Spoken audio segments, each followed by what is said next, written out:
Madame, Monsieur, bonjour, bienvenue à cette édition de l'information sur Équinoxe Télévision. Jonathan Babila, bonjour.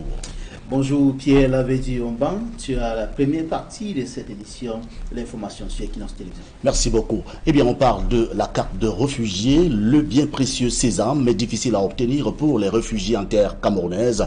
Il faut pour eux parfois attendre 6 bonnes années avant de l'obtenir. C'est l'une des difficultés exprimées par ces derniers. C'était lors des journées portes ouvertes organisées par le Haut Commissariat des Nations Unies pour les réfugiés au Cameroun. Au cœur des préoccupations, la question de l'autonomisation des réfugiés. Le reportage de Rodrigue Ngassi, Marcelin Gansop. C'est le destin croisé de 2 réfugiés qui ont fui le crépitement des armes pour tenter de refaire leur vie au Cameroun. L'une, centrafricaine, souffre le chaud et le froid depuis 7 ans. On a fui la guerre. Je suis venue en 2014. J'ai 4 enfants. J'ai accouché l'autre à Garamboura. En tout cas, c'est difficile pour moi. Parce qu'il n'y a personne qui m'occupe de moi. Seulement moi seule, je me bats pour mes enfants jusqu'à maintenant. Zakaria, quant à lui, est soudanais. Depuis un peu plus de 2 ans qu'il est au Cameroun. Il essaie tant bien que mal de s'intégrer. Comme nous sommes déjà arrivés ici, la langue française était très difficile pour nous. Parce que là-bas, on parle l'anglais et l'arabe. On se bat pour apprendre la langue. Le travail est difficile, il faut avoir l'argent pour payer le loyer, la nourriture, tout ça c'est difficile. Mais comme ici, il y a la sécurité, donc on se bat. Si ces réfugiés, ainsi que des centaines de milliers d'autres, vivent dans la paix au Cameroun, ils peinent cependant à s'épanouir convenablement. L'accès à la carte de réfugié, par exemple, s'apparente pour eux à un serpent de mer. C'est difficile. Depuis 2014, j'ai obtenu ça en 2020. Et ce qui ça m'a énervé, je suis centrafricaine 100%. Je suis née au Centrafrique, grandi au Centrafrique. Parce que je parle l'arabe, on m'a donné la carte de nationalité tchadienne. Et je ne connais même pas les suites de mon dossier. Je n'ai pas le passeport de mon pays d'origine.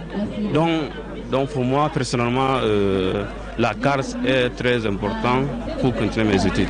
Ces journées portes ouvertes mettent en vitrine l'immense travail abattu par le ACR, appuyé par l'État camerounais pour soulager les souffrances des réfugiés et leur donner une chance de croire à l'avenir. Elle rappelle surtout la nécessité de leur donner les mêmes chances afin qu'ils contribuent efficacement au développement des communautés dans lesquelles ils vivent. C'est de retrouver vos marques, retrouver votre santé, retrouver l'accès aux droits qui étaient les vôtres avant que vous ne quittiez votre pays ou avant que vous ne vous déplaciez et pouvoir nourrir votre famille, envoyer vos enfants à l'école, vivre comme un citoyen normal. Donc c'est une question de dignité. L'autonomisation, c'est s'affranchir de l'aide humanitaire.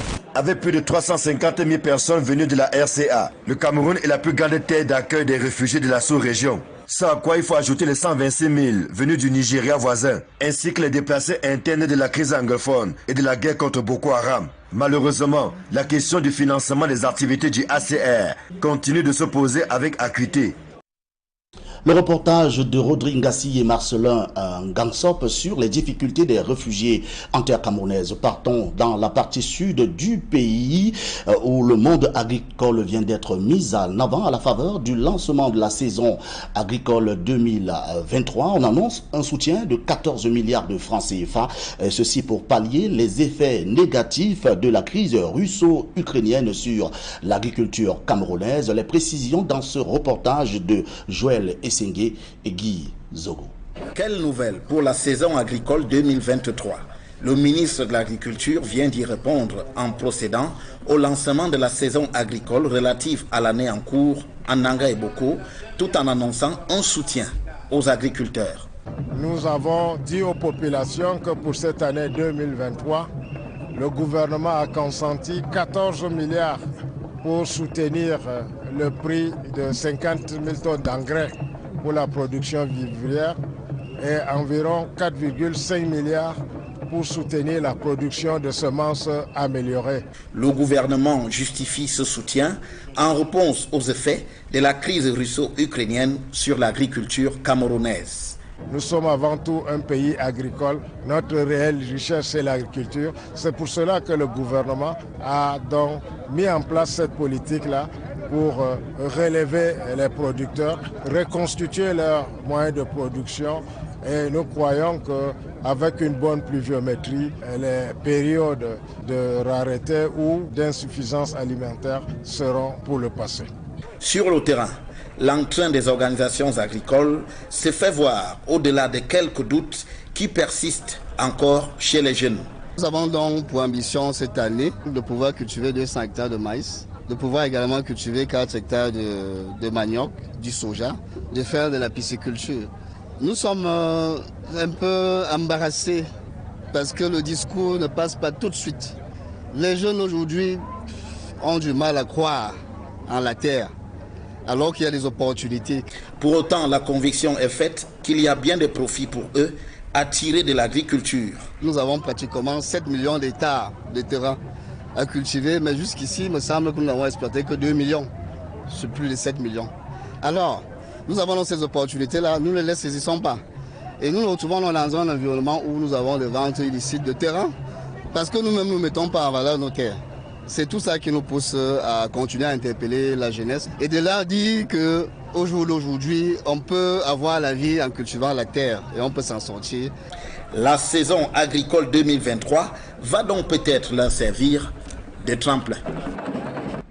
Eh bien, vous avez pu corriger par vous-même. Il s'agissait bel et bien du ministre de l'Agriculture, Gabriel Bayrobé.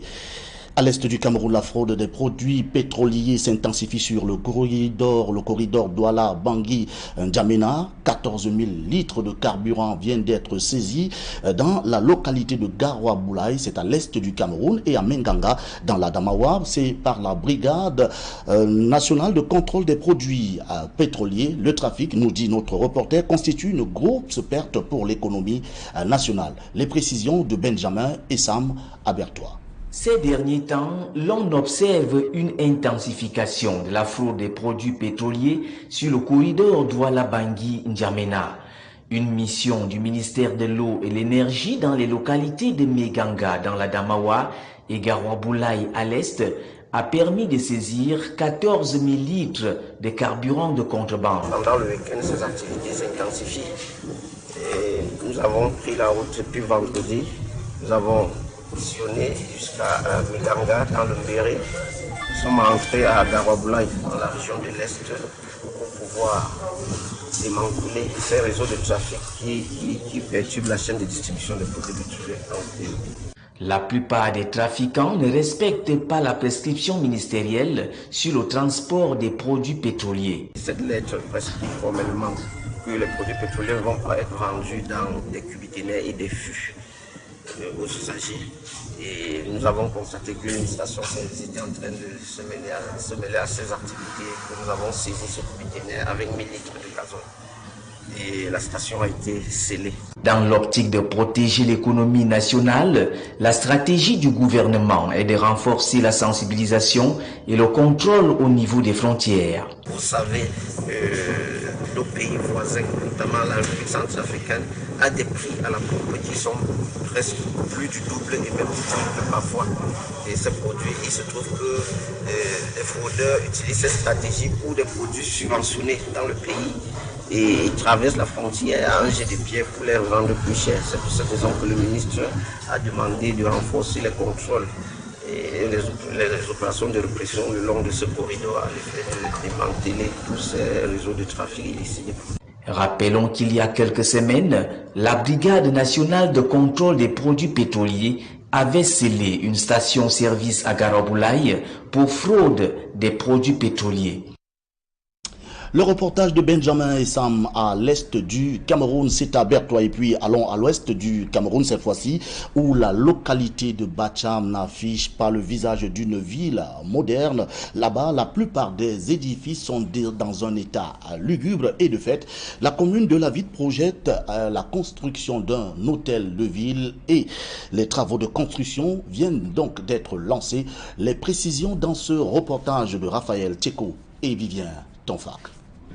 Traversée par cette route réalisée dans le cadre du projet de désenclavement des bassins agricoles de l'Ouest, la ville de Bacham peine malheureusement à se doter d'infrastructures et équipements pouvant lui donner fière allure. La ville de Bacham est restée longtemps, je dirais plutôt pour moi, dans l'obscurité, voire disons dans l'obscurité. À l'image de la place des fêtes, les édifices sont pour la plupart en déphasage avec l'époque actuelle.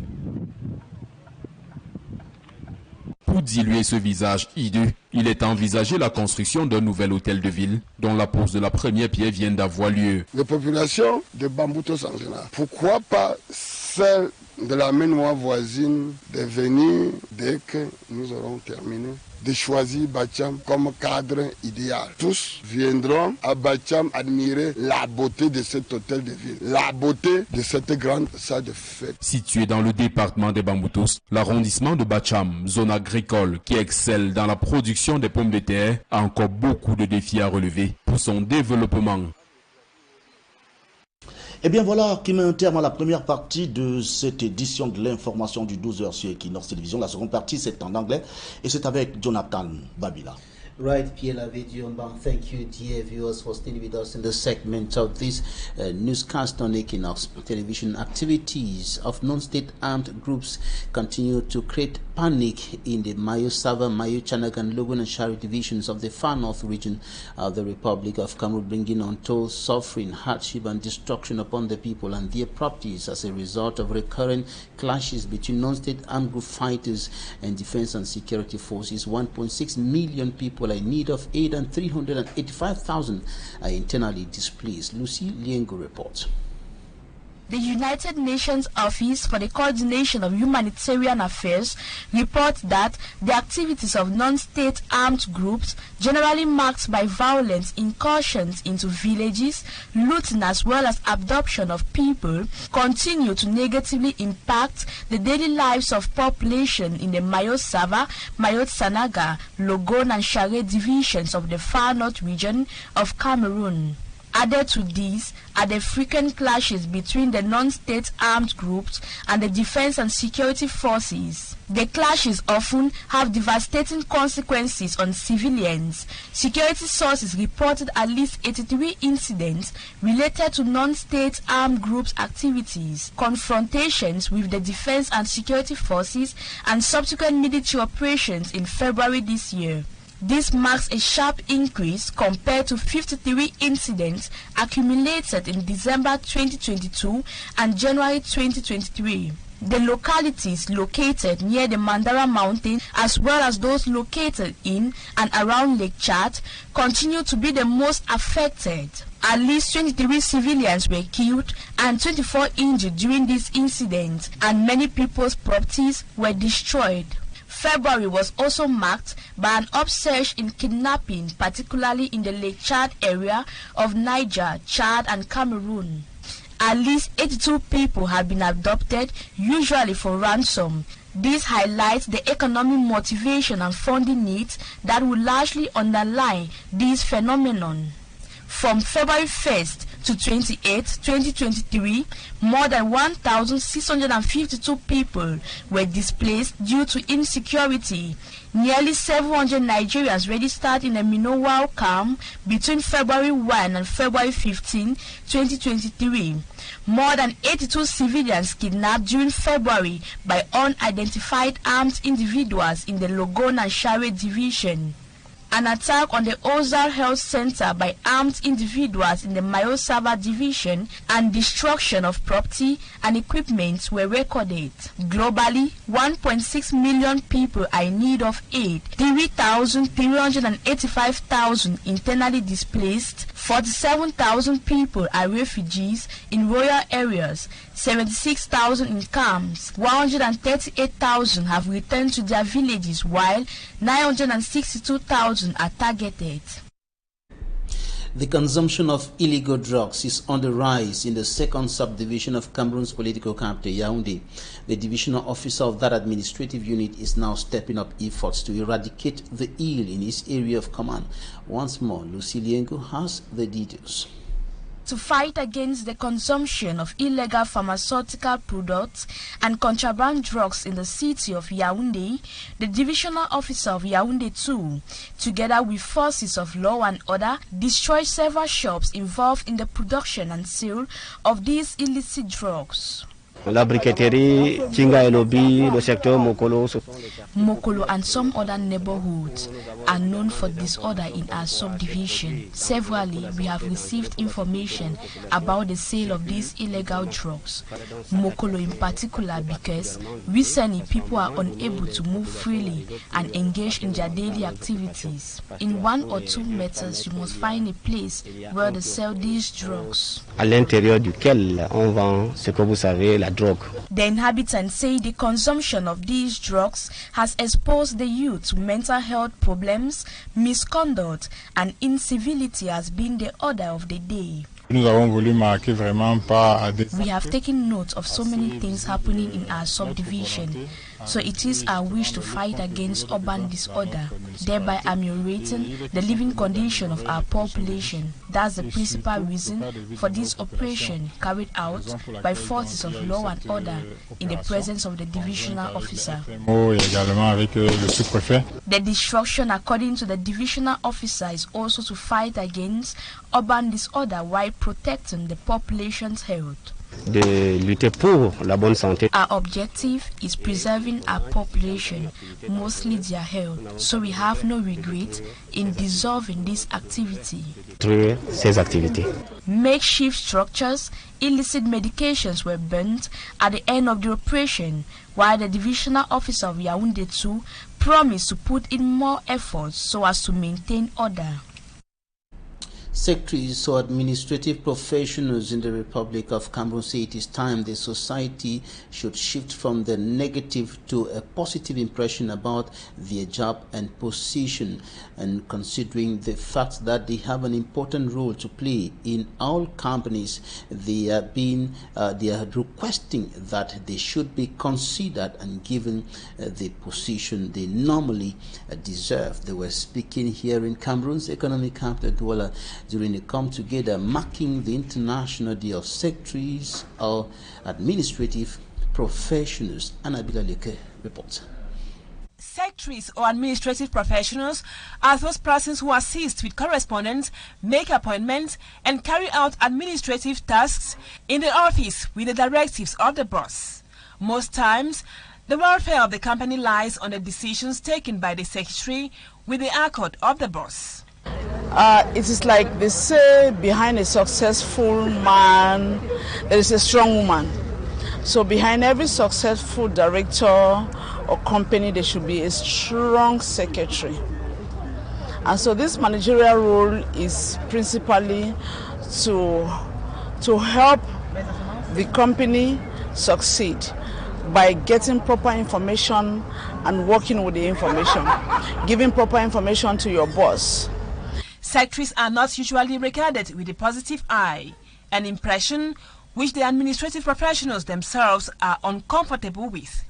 Some of the complaints is that we don't welcome guests, we don't welcome visitors, or we block them from seeing our bosses, or that maybe when they come to see us, we are doing something else and we don't concentrate on helping them. They think that we are there just to be able to become the boss's second wife or whatsoever.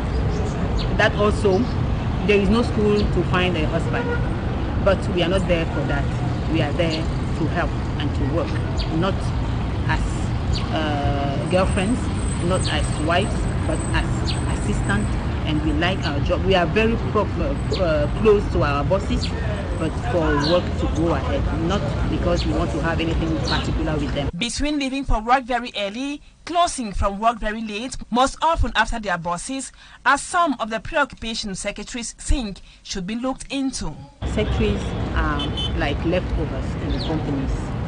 An example, if I'm recruited the same day with an accountant, in 20 years' time, I will remain that same secretary at the same position with the same grade. Meanwhile, the accountant maybe will become the director of finance or even the general manager. But they will not think about making a secretary become a head of department or a director. And sometimes they feel that if the secretary wants to improve in a position, she must leave a job to go and do something else. You know, people have their various attitudes and characters. So if you as a secretary, you are not well in your mind, you are not cultured, you are not confident, you are not competent, it will be very difficult for you to manage your boss, your colleagues, and the public. Though women are always at the forefront when we talk about secretaries, men are also into this business. Their greatest wish is for their job and position to be considered as a push and not a pull to the enterprise and the society as a whole. Thousands of Africans continue dying in the Mediterranean Sea in the quest for greener pastures abroad. In the most recent incidents on the central Mediterranean route, close to 500 persons died, and there are now fears that it is becoming normal. We have details in this report. The first quarter of 2023, between January and March, was the deadliest of migrants crossing the Mediterranean since 2017. During this quarter of the year, the Missing Migrants Project of the International Organization for Migration documented the death of 441 migrants in the central Mediterranean road. The increasing number of deaths on the world's most dangerous maritime comes amidst reports of delays in state. The Mission Migrant Project points to delays in search and rescue operations of state on the Mediterranean road as driving factor in at least 6 incidents this year. And this led to the death of over 127 people, while the complete absence of response to the 7th case claimed the lives of at least 73 migrants. IOM Director General Antonio Vitorino says the persisting humanitarian crisis in the central Mediterranean is unbearable, with more than 20,000 deaths recorded on this route since 2014. He fears the situation has become normal. He has urged states to respond in order to avoid a situation in which delays are costing thousands of human lives. Now in sports, football, basketball and athletics will spice the weekend for sports lovers, and the Elite One matches will be in action with a ticket for the Final Four at stake, while in basketball the Final Four competition enters the decisive phase this weekend. Smart Njik and Gabriel now has the weekend sports roundup. The battle for the Final Four in the Elite One Championship continues this weekend, with just 3 playing days left before the end of the season. In Group A, league leaders Canon Sportif of Yaoundé with 31 points will be at the Mbuda Stadium to challenge PWD Bamenda. A win for the Kpakum will keep them firm at the top, and their hopes of participating in the playoffs will be alive. Immediate followers of Canon Sportif of Yaoundé on the classification table, UMS of Loum with 30 points will have a difficult trip to the Rumdaja Stadium as they tackle Cotton Sport of Garoua. In Group B, Bambutus of Mbuda with 33 points at the top will be at home to tackle Les Astres of Douala. The Mbuda boys, who are also sure for a place in the Final Four, will certainly not let a point off their sleeves, even though they have been for some months without salaries paid to the players. Apart from Dragon FC of Yaoundé, which is already relegated before the end of the league, Yafut of Yaoundé in Group B, Njiko FC and Renaissance of Ngumu in Group A could still fight for survival with the 3 days left. In basketball, the Final Four of the National Elite Women and Men's Competition will be played this weekend. In the women's category, we have University of Douala, Batiston, FAP and Overdose who will be chasing the title, while in the men's category, FAP Yaoundé, Douala Firebirds, École de Basket of Douala and Beyak of Yaoundé will tussle for the title. In athletics, the Reunification Stadium of Douala will serve as the venue for the 4th interclub meeting this weekend. The competition will see the participation of several clubs, amongst them the National Institute of Youth and Sports, FAP, and Athletics in Action, AIE. Highlights of this 4th meeting will include triple jump, long jump, high jump, javelin throw, discus, shot put, alongside track and field events. Out of the country, former Cameroonian international goalkeeper Andre Onana has featured on the top 5 best player of the UEFA Champions League after the first leg quarter-final games of the competition. Andre Onana, who is third with 313 points on the list, has kept 6 clean sheets in 9 Champions League matches this season. Manchester City's Erling Haaland tops the list. Finally, in Germany, Bayern Munich have left Sadio Mane out of their squad list for Saturday's match against Hoffenheim. It is alleged that the sanction was because Sadio Mane punched Leroy Sané after the Champions League defeat to Manchester City. Sadio Mane wasn't happy with the way Leroy Sané spoke to him after that defeat in the midweek. Smart Jik and Gabriel will be here in less than 5 minutes with the Pidgin News debate, and this is where we are drawing the curtains on this edition of the Midday Newscast on Équinoxe Television. Thank you so much for staying with us. Continue staying with us if you can. Share la vidéo. Merci à vous, Babila Jonathan. Merci de nous avoir suivis à la maison chez vous. Tout de suite après nous, ce sera Pidgin News Debate avec Smart Dikam. Et ensuite, vous nous retrouverez quand il sera 20h pour la grande édition de l'information. Restez sur les programmes d'Équinoxe Télévision. Bien le bonjour à vous.